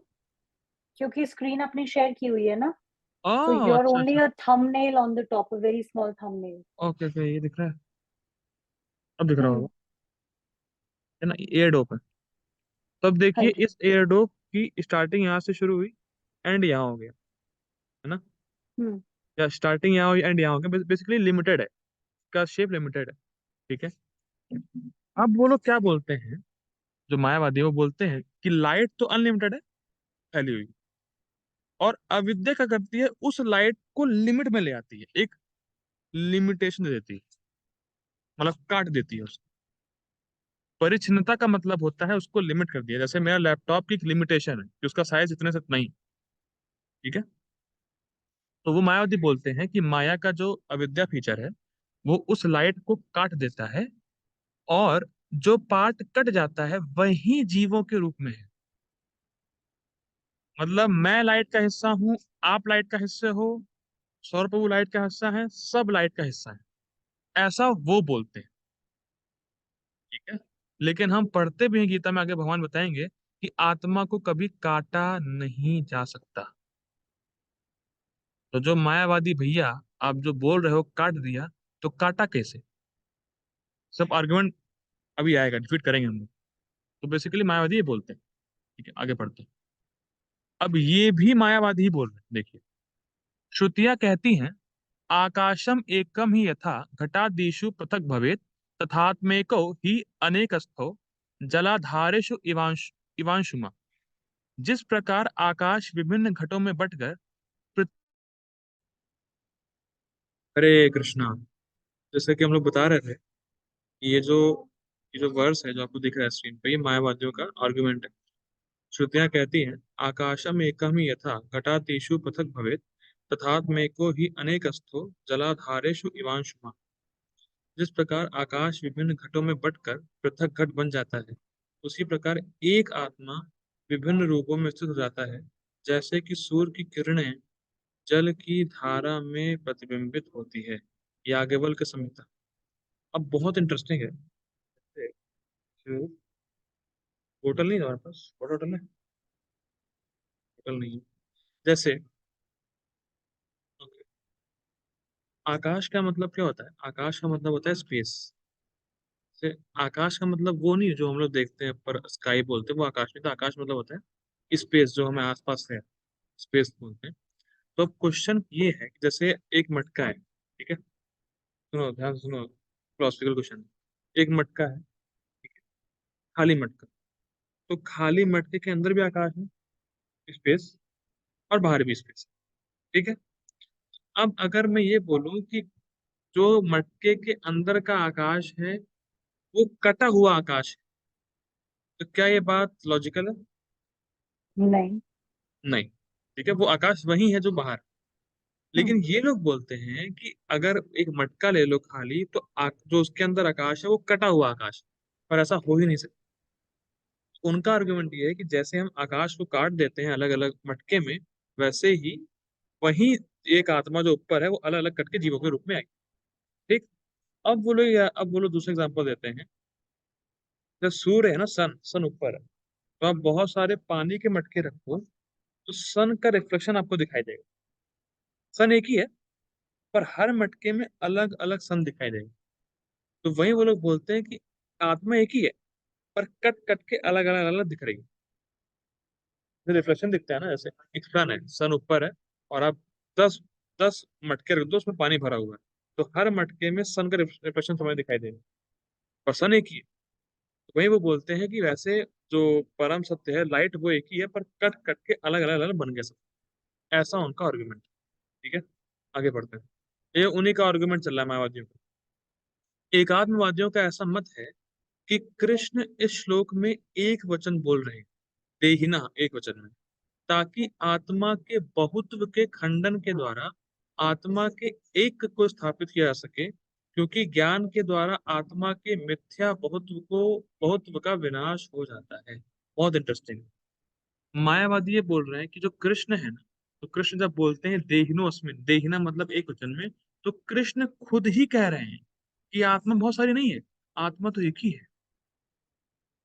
जैसे लेट्स से एक आत्मा है, ठीक है, उसको माया ने काटा और अलग अलग वो बन गए, अलग अलग शरीर में आ गए। तो क्योंकि एक ही लाइट है, तो इसका मतलब ये हुआ कि जो मैं हूं वही शैंकी प्रभु है, वही सौरभ प्रभु है, वही सब लोग हैं। ऐसा है कि नहीं माता जी, को समझ में आया? हाँ जी, आया समझ में। भाई जब देखो लाइट एक ही है, ठीक है, हम्म। लाइट एक है, उसको माया ने काट दिया, तो माया ने जो काटा और शरीर दे दिया, तो मैं हूं तो उसी लाइट का हिस्सा, और आप भी उसी लाइट के हिस्से हो।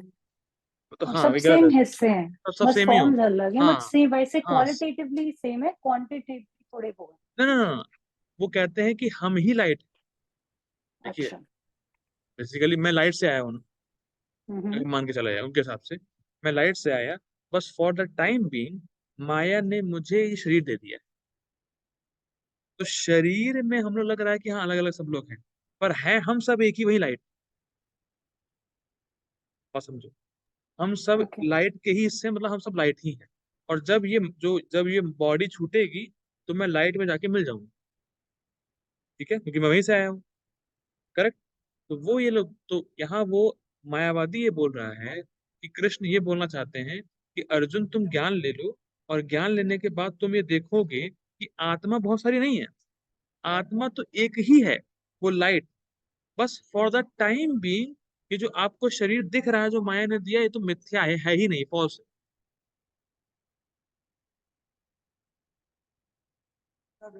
पूरा गलत है ये। क्योंकि ओके। आप देखिए मैं क्या बोल, कैसे कैसे देखिए, शैंकी माता जी आप इस क्लास में हैं, हाँ जी। और क्या आप श्रेयांश हैं? नहीं। ठीक। आप और आपको इंडिविजुअली फील हो रहा है कि आप क्लास में हैं? हाँ जी। ठीक है, आपको भी सौरभ को फील हो रहा है, मुझे भी फील हो रहा है।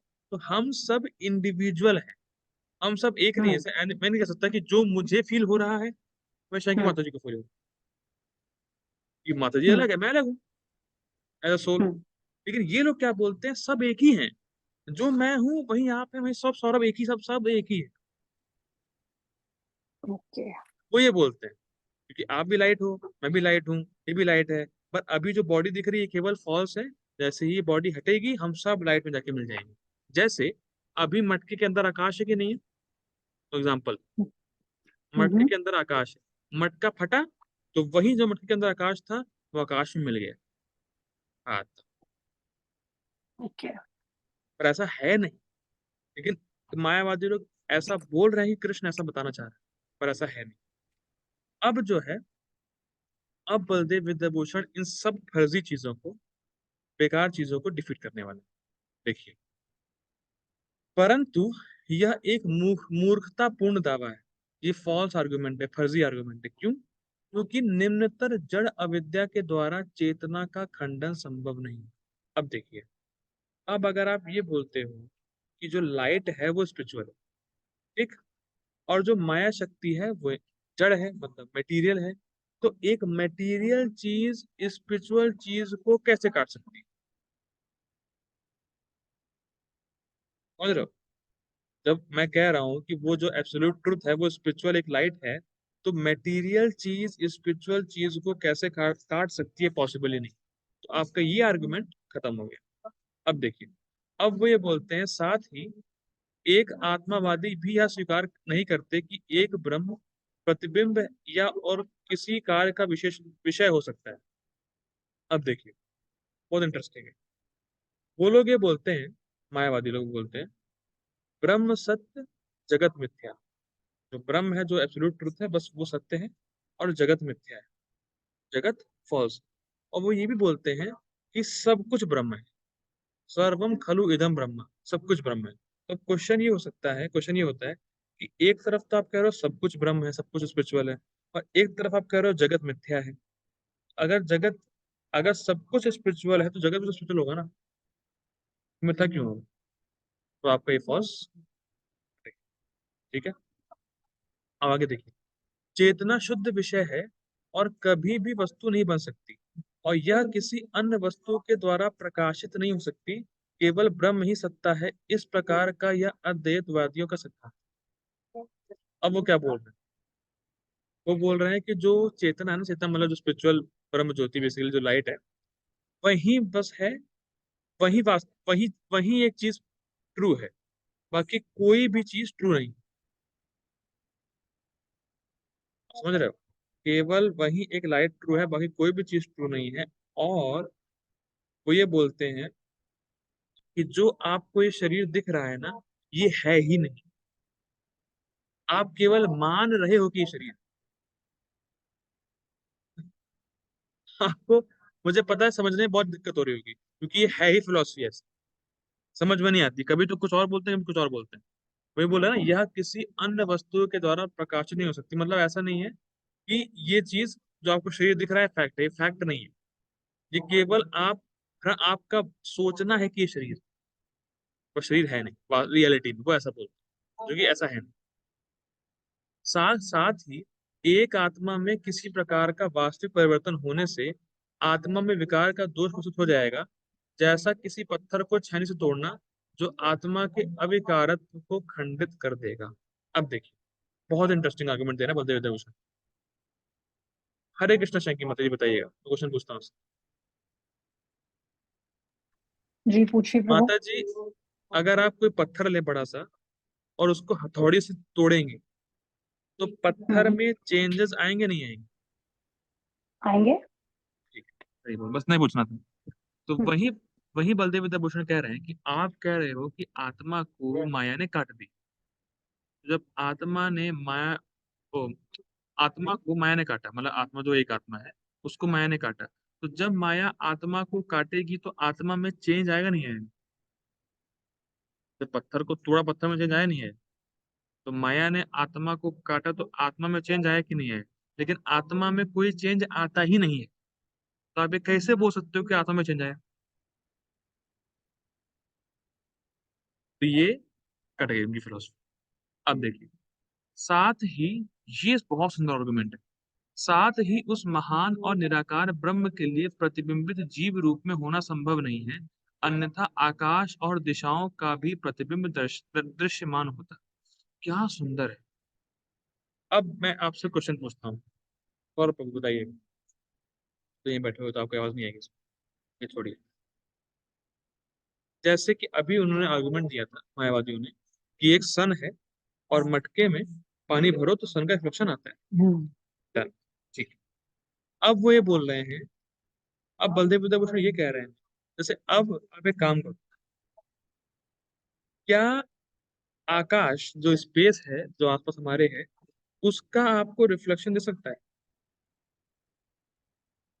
शायद की माता जी, क्या जो स्पेस आपके चारों तरफ है उसका कोई रिफ्लेक्शन दे सकता है आपको? रिफ्लेक्शन? हाँ, नहीं प्रभु, लगता तो क्या नहीं। किसी डायरेक्शन का रिफ्लेक्शन दे सकता है आपको? नहीं। नहीं। अच्छा, अगर आप उस आकाश की बात भी करते हो जो आकाश जो स्काई में देखते हैं, तो उस हम्म, स्काई का रिफ्लेक्शन आपको दिखेगा नहीं दिखेगा?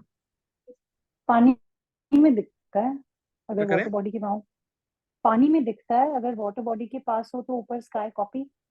नहीं, अब वो बेसिकली पॉइंट क्या, स्काई कहीं दिखता, स्काई में जो बादल है उसका दिखता है। हाँ जी। तो यप। बेसिकली बलदेव दोस्त क्या बोल रहे हैं,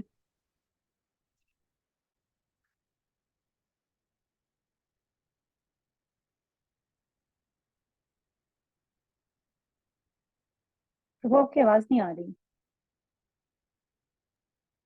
मैं ये कह रहा हूँ कि किसी फॉर्म का ही तो रिफ्लेक्शन देख पाएंगे आप। यस। अगर आप शीशा ले भी लो, कल सुबह शीशा लेना और आकाश का लेना रिफ्लेक्शन, तो आकाश में जो बादल का रूप है, जो फॉर्म है, वही दिखेगा आपको। आप यप। कह रहे हो कि जो निराकार ब्रह्म है उसका रिफ्लेक्शन जीवों के रूप में है, तो रिफ्लेक्शन आया कहाँ से? अगर वो निराकार है तो आ ही नहीं सकता। हाँ, जब निराकार का तो कोई रिफ्लेक्शन हो ही नहीं सकता। तो आपकी आकार का फिलोसफी हो सकता है। यप। क्या कह रहे हैं? मैं कह रही हूँ आकार का हो सकता है, निराकार का तो हाँ रिफ्लेक्शन हो ही नहीं सकता। हाँ, तो वो ये बोलते हैं निराकार का रिफ्लेक्शन है, तो ये फिलोसफी कट गई। आगे पढ़ते हैं। क्या कभी किसी ने शुद्ध चेतना को दर्पण या जल में प्रतिबिंबित हुए देखा है? नहीं। यहाँ तक कि भौतिक निराकार वस्तुएं जैसे आकाश और दिशाएं भी दर्पण और जल में प्रतिबिंबित नहीं हो सकती। यहाँ पे एक बोल रहे हैं बलदेव विद्याभूषण, जो मैंने बताया कि जो निराकार वस्तुएं हैं जैसे आकाश, स्पेस हो गया और दिशाएं हो गई, ये तक का रिफ्लेक्शन नहीं है, तो जो आध्यात्मिक है उसका रिफ्लेक्शन कैसे हो सकता है? जब मेटीरियल निराकार का रिफ्लेक्शन नहीं मिल रहा आपको, तो स्पिरिचुअल तो वैसे ही दूर की बात है, तो वो कैसे मिलेगा? ठीक है। जो हम देखते हैं वह प्रकाश और उसका उत्पादन रंग होता है। मतलब जो हम, अगर आप उस स्काई की बात करो, तो स्काई का जो नीला कलर है वो दिखेगा और जो बादल है वो दिखेगा, लेकिन आकाश नहीं दिखेगा, स्पेस नहीं दिखेगा। स्पेस में जो चीजें हैं, जो उसका रंग है, वो दिखेगा। अगर आप शीशे को लेके आओ, से मैं ही हूँ, तो ये चीज देख रहे हैं आप, तो मैं इस स्पेस में हूँ कि नहीं हूँ, तो मेरा रंग कैसा है वो दिख रहा है, रूप दिख रहा है। ये व्हाइट कलर दिख रहा है, इसका रूप दिख रहा है, वही दिख ही सकता है। इस स्पेस का रिफ्लेक्शन हो नहीं सकता, क्योंकि वो क्योंकि निराकार वो चीज। अब देखिए, आगे बढ़िए। ना ही कोई यह दावा कर सकता है कि यही एकमात्र व्याख्या है, क्योंकि इस फल का और कोई कारण नहीं हो सकता। अब ये देखिए, बहुत इंटरेस्टिंग है। अगर आप मायावादी को डिफीट कर दो ये सब बोल के, तो वो कहेगा कि मुझे इतने अलग अलग जीव दिख रहे हैं, तो इसका और कोई कारण ही नहीं है इसके अलावा कि कटके हैं। जैसे मैं बता रहा हूँ, जैसे मान लो, जैसे एग्जाम्पल, जैसे मान लो किसी का कार एक्सीडेंट हो, ठीक है, किसी का कार एक्सीडेंट हो गया, और कार एक्सीडेंट होने पे मैंने देखा कि इस आदमी को कंधे पे या पैर पे चोट लगी।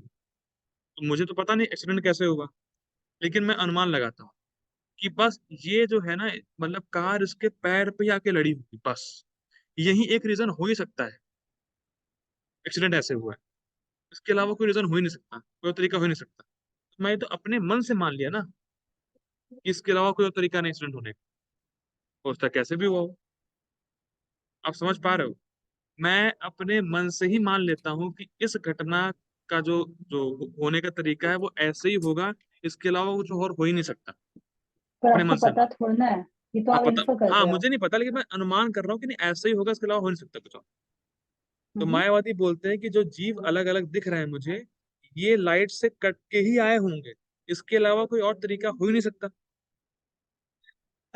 इसलिए मेरी बात मानो, ठीक है। ये एक न्याय, इसको न्याय बोलते हैं, एक लॉ है शास्त्रों में। या अन्यथा अनुपपत्ति का न्याय है, जिसमें फल को देखकर कारण का अनुमान लगाया जाता है। मतलब मैंने देखा क्या हुआ, फिर अनुमान लगा लिया कि ऐसे ही हुआ होगा, और किसी कारण की व्याख्या नहीं की जा सकती। मतलब और कोई रीजन नहीं है, ऐसे ही हुआ होगा। अब एग्जाम्पल दे रहे हैं, देखिए। जैसे यदि कोई मोटा है, कोई मोटा आदमी है, और वो दिन में नहीं खाता है, तो निश्चित रात में खाता होगा। मतलब देखो, अगर रात में नहीं खाया तो मोटा कैसे हुआ? तो पक्का रात में ही खाता होगा, मैंने फिक्स कर लिया। ये आप समझे एग्जाम्पल? हाँ जी। हाँ व्हाट इफ उसको कुछ दिक्कत हो, व्हाट इफ उसको ओबेसिटी हाँ, हो, वो व्हाट नहीं इफ कुछ जैसे हो। थायराइड हो गया हमने हो अपनी शायद। नॉलेज लगा के समझ लिया। बस बस यही ही होगा, कुछ हो ही नहीं सकता इसके अलावा। इसको बोलते हैं अन्यथा अनुपपत्ति न्याय। तो वो लगाते हैं मायावादी लोग। अब देखिए और पढ़ते हैं आगे। दरअसल पानी पर चमकने वाले आकाश के भीतर नक्षत्रों और ग्रहों जैसे चमकती हुई वस्तुओं के समूह को देख पाने के कारण ही कोई आकाश का प्रतिबिंब देख सकता है। मतलब जो आकाश में जो फॉर्म वाली चीज है उसको ही आप देख सकते हो रिफ्लेक्शन के रूप में। यह कहने के लिए कि ब्रह्म कई जीवों के रूप में प्रतिबिंबित होता है, किसी को गुणों वाले ब्रह्म जैसे ग्रहों के साथ आकाश की आवश्यकता होती है जिसे प्रतिबिंबित किया जा सकता है, और पानी ब्रह्म के अलावा कुछ वास्तविक वस्तु जैसे पदार्थ की आवश्यकता होती है जिस पर प्रतिबिंबित होता है। वाह, क्या क्या आर्गुमेंट, जबरदस्त। अब एग्जाम्पल, ठीक है, जैसे जैसे मैं ये बोलूं, मायावादी बोलते हैं कि सब कुछ ब्रह्म है, वो ब्रह्म था, हम लोग कट के आ गए, हम लोग जीव हो गए। अब एक पॉइंट है कि जो हम देख रहे हैं, जो हम लोग हैं, वो रिफ्लेक्शन, ठीक है। अब आप ये बताइए, क्या ब्रह्म ब्रह्म के ऊपर रिफ्लेक्शन कर सकता है?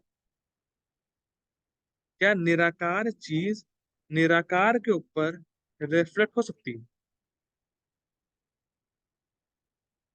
नहीं, हो ही नहीं फॉर्म ही सकती। नहीं है तो कैसे रिफ्लेक्ट होगा? हाँ, जो फॉर्म ही नहीं है, रिफ्लेक्शन हो नहीं सकता।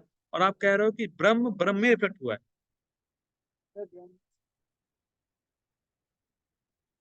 करेक्ट।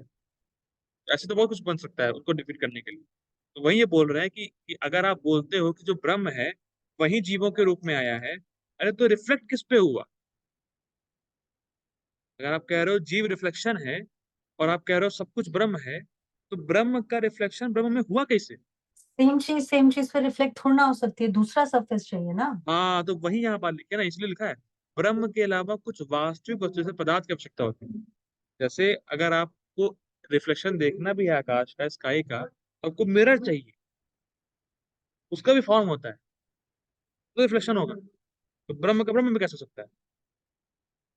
तो ये भी आर्गुमेंट उनका फेल हो गए, काट दिया बलदेव विद्याभूषण। आगे बढ़ते हैं। यद्यपि श्रुतियां ब्रह्म को आकाशम एकम ही इत्यादि वाक्यों से आकाश के रूप में संदर्भित करती है, जैसा कि ऊपर उल्लेख किया गया है, फिर भी यह निराकार ब्रह्म को इंगित नहीं करता है, अपितु परमात्मा का वर्णन। जब श्रुतियां परमात्मा का वर्णन आकाश या सूर्य की तरह करती हैं, तो वे परमात्मा के विभिन्न कार्यों का वर्णन करती हैं। क्या मतलब इसका देखिए।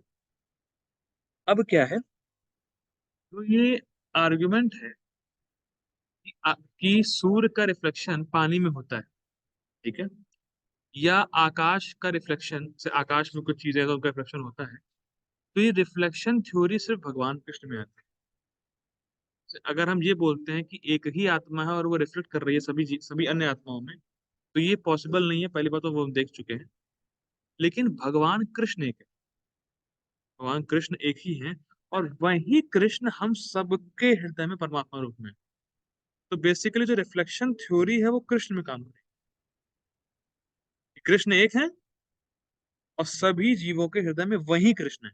जैसे सूर्य एक है और वो मटके, पानी के मटके में सब में बराबर रूप से। तो ये रिफ्लेक्शन थ्योरी कृष्ण में काम करती, परमात्मा फीचर में, ना कि जीव में काम करती। ये बात बोल रहे हैं।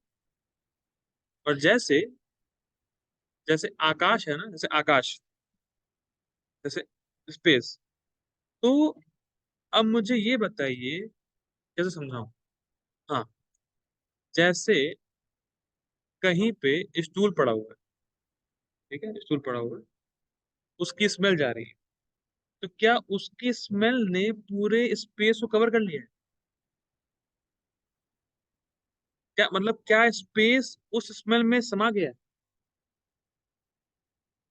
क्या पॉइंट है, समा गया है? तो हर जगह माने तो पूरा स्पेस उस पर कवर हो गया। स्पेस तो ये दिख रहा है, जगह, ये स्पेस है, ये जो आपके सामने है, तुम्हें स्पेस समझ में नहीं आया? स्पेस का एक पार्ट जो एयर है वो कवर हो गया, जिसकी वजह से स्मेल आ रही है। नहीं, तो क्या स्पेस और एयर एक ही है? अलग अलग है ना? अलग अलग है, सेम थोड़ा ना है। हाँ, तो वैसे ही यहाँ पे ये पॉइंट आता है कि भगवान आकाश के समान, भगवान है सब जगह, पर वो उससे अटैच नहीं। हम्म। स्पेस अटैच नहीं है उससे, स्पेस स्पेस है, और चीज अलग है।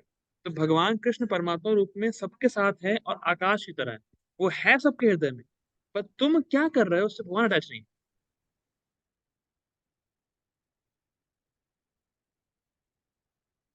क्या? तो ये रिफ्लेक्शन थ्योरी भगवान में काम करेगी, ना कि जीवों में। यहां तक कि अब ये भी इंटरेस्टिंग है, बस ये लास्ट है टीका का, फिर हम लोग परपट लेंगे। यहां तक कि अद्वैतता के प्रशिक्षक का अस्तित्व भी असंभावना है, क्या वह सत्य जानता है या नहीं? यदि वह सत्य जानता है कि केवल एक ही आत्मा है, तो एक व्यक्ति इसको शिक्षा दी जा सके संभव नहीं है। यदि वह सत्य को नहीं जानता है, तो वह इस स्थिति में नहीं है कि वह आत्मा का ज्ञान दे सके, क्योंकि वह स्वयं अविद्या से ग्रस्त है। अब देखिए क्या बहुत इंपॉर्टेंट लॉजिक है। अद्वैत मतलब होता है कि ये मानना कि जीव भगवान एक, मतलब बेसिकली लाइट है सब कुछ। तो अब जो इस फिलॉसफी को होल्ड करता है, मायावादी को, वो गुरु बन ही नहीं सकता। क्यों? क्या दिक्कत है भाई?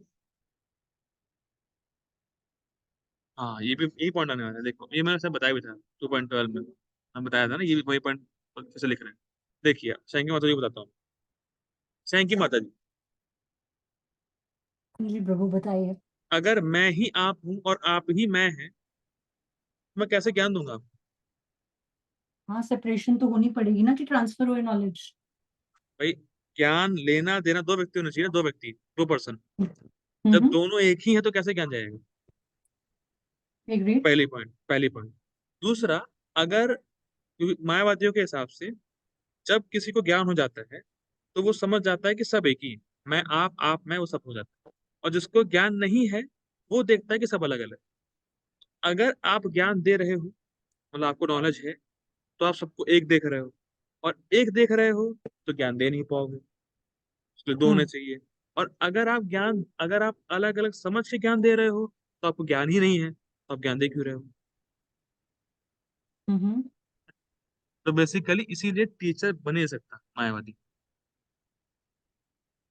ओके। तो बेसिकली अब अगर ये पॉइंट है, देखो अब क्या है, अगर भगवान ये बोल रहे हैं, अगर भगवान बोलते मायावादी थ्योरी, तो जब भगवान बोल रहे हैं मायावाद, अगर भगवान बोलते, अगर उनके हिसाब से अगर भगवान बोल रहे हैं मायावाद, तो भगवान तो अर्जुन को ज्ञान दे रहे हैं। तो ज्ञान दे रहे हैं मतलब क्या? भगवान कृष्ण अर्जुन से अपने को अलग समझ रहे हैं। तो अगर अलग समझ रहे हैं, तो मतलब कृष्ण को ही ज्ञान नहीं है। तो ऐसे ज्ञान लेने का फायदा क्या? ऐसा ज्ञान क्यों पढ़े हम लोग? लेकिन गीता का ज्ञान तो सर्वश्रेष्ठ है। तो इसलिए आप जो बोल रहे हैं मायावादी भाइयों, गलत है। कृष्ण यहाँ पे इंडिविजुअल आत्माओं की बात कर रहे हैं। ठीक है? यह तर्क की ब्रह्म बाधित अनुवृत्ति का विषय हो सकता है, यह पहले ही खंडन किया जा चुका है। ये मतलब 2.12 उन्होंने देखा था। अब हम लोग प्रभुपाद जी के परपट में आए। अभी तक केवल कमेंट्री थी, मायावादी डिफीट चल रहा था। अब प्रभुपाद जी का परपट। ठीक है, पढ़ते हैं। अब बहुत आसान होगा समझना, सेम बात जो टीका में पढ़ी उसे प्रभुपाद रिपीट करेंगे। प्रत्येक जीव एक व्यष्टि आत्मा है। व्यष्टि मतलब इंडिविजुअल। सैंकी माता अलग है, मैं अलग हूँ, आप अलग हूँ, आप हो, आप दूसरों से अलग हो, आप अपना अपना अनुभव कर रहे हो। ठीक? तो हर जीव एक व्यक्ति, डिफरेंट डिफरेंट इंडिविजुअलिटी है, ना कि एक है, जो कि हम लोग टीका में पढ़ चुके हैं। ठीक है, तो हर जीव व्यष्टि आत्मा है। यह प्रति क्षण अपना शरीर बदलता रहता है, कभी बालक के रूप में, कभी युवा, तो कभी वृद्ध पुरुष के रूप में। मतलब हम लोग ने देखा ना, 5 साल का शरीर छूटा, जवानी का शरीर छूटा, बुढ़ापे का शरीर छूटा, तो भी आत्मा वही रहती है। सिंपल, उसमें कोई परिवर्तन नहीं आता। सिंपल। यह व्यष्टि आत्मा मृत्यु होने पर अंततोगत्वा एक शरीर बदलकर दूसरे शरीर में देहांतरण कर जाता है। मतलब इससे ये भी प्रूफ होता है कि वन लाइफ थ्योरी नहीं है। ऐसा नहीं है कि एक ही लाइफ है, आप मरे सब खत्म हो गया, नहीं, आपको दूसरा शरीर मिलेगा ही। कि जब आपको इसी लाइफ टाइम में कई शरीर छोड़ने पड़े और कई शरीर मिले, आगे क्यों नहीं मिलेगा? ठीक है, कर जाता है। ठीक है। और चूंकि अगले जन्म, देखिए, और चूंकि अगले जन्म में इसको शरीर मिलना अवश्यम भावी है। पापा जी बता रहे हैं वन लाइफ थ्योरी नहीं है। आपका शरीर छूटेगा, आपको अपने कर्म के हिसाब से दूसरा शरीर लेना ही पड़ेगा, चाहे वह शरीर आध्यात्मिक हो या भौतिक। चाहे भगवान के धाम जाओगे तो आपको स्पिरिचुअल शरीर मिलेगा, यहाँ रहोगे तो मेडिकल शरीर मिलेगा। अतः अर्जुन के लिए ना तो भीष्म ना ही द्रोण के लिए शोक करने का कोई कारण था, कि आत्मा मरती नहीं है और शरीर मिल ही जाएगा, काहे का शोक करना। अपितु उससे प्रसन्न होना चाहिए था कि वे पुराने शरीरों को बदलकर नए शरीर ग्रहण करेंगे और इस तरह वे नई शक्ति प्राप्त करेंगे। क्या ये बात कमेंट्री में थी? क्या ये बात कमेंट्री में थी?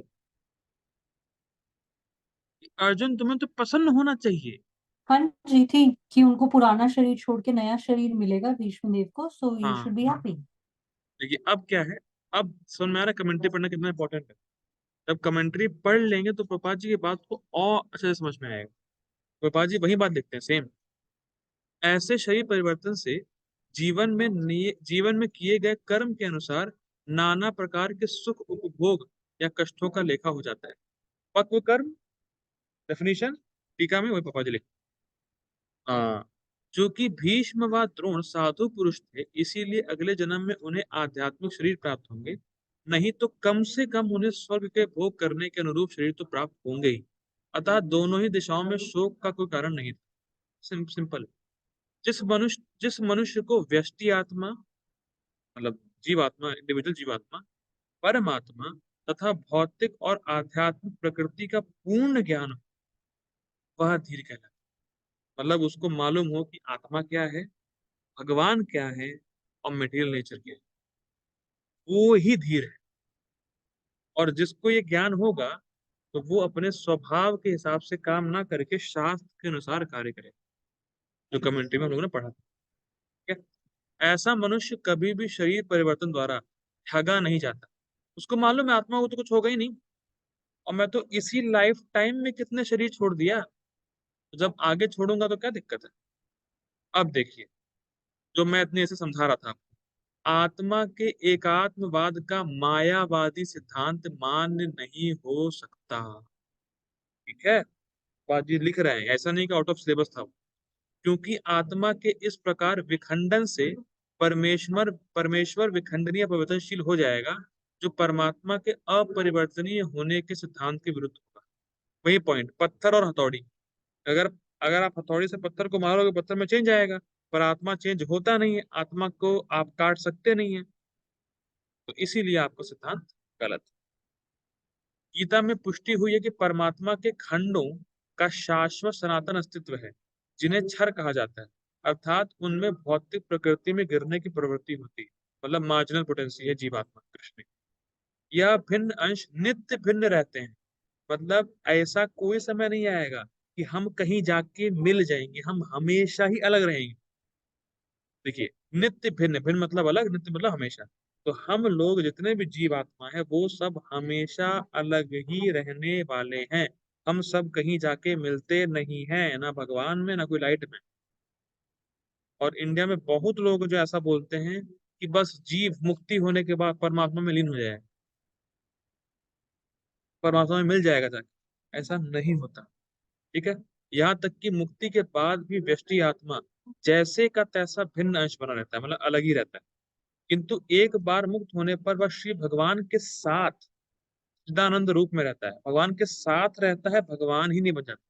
ठीक है, परमात्मा पर प्रतिबिंबवाद का सिद्धांत व्यवहित किया जा सकता है।